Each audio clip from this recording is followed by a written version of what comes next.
তারপর নিয়ে তো পড়লো। হ্যাঁ, আমার তো একটা গল্প নিয়ে গেল। কোথা থেকে গল্পের বই দেবো? ওই যে, অসম্ভব ব্যাপার। চলো কি রে? না তো গল্প। না না, আমি অনেক কষ্ট করে এগুলো করেছি, তারপরে এই বল, তুই দিবি না আমার গল্প? কি রে, গল্পের বই দেবে কেন? না না দিদি না, ও সমস্ত হবে না। আমি অনেক কষ্ট করে আরে, না না, আমি তো আমি তোর তো টিকে টিকে ও করুক, আমি রেখেছি। আমার যখন কিছু হয়ে যাবে তখন নিয়ে যাবে। সেটাই। আমি এটা যত্ন করে রেখেছি। আমি যত করি না না, ওই পড়ে অসম্ভব। না না, তুমি ওই গল্পের বইটা দাওনি। এটা কি পিছিয়ে পেয়েছো নাকি? না, আমরা গল্পের ওই বই গল্প বলতে আমি তোমায় দিয়ে যাবো, তাহলে না, আমাকে দেবে গল্প? ও অসম্ভব অসম্ভব। হ্যাঁ, না, এই না। তুমি এরকম করছো কেন? উফ বাবা, না না না না, অন্য জিনিস কি কর তাও নিয়ে যাবি?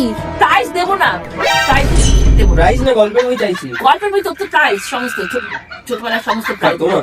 আমার হবে কেন? ও তাহলে ও তো দেবে বলছো। ও দেবে না, ওর জিনিস ও ও দেবে। ওর জিনিস ও দেবে। হ্যাঁ। তুই আমাকে তর্ক করিস? আমি বলছি না।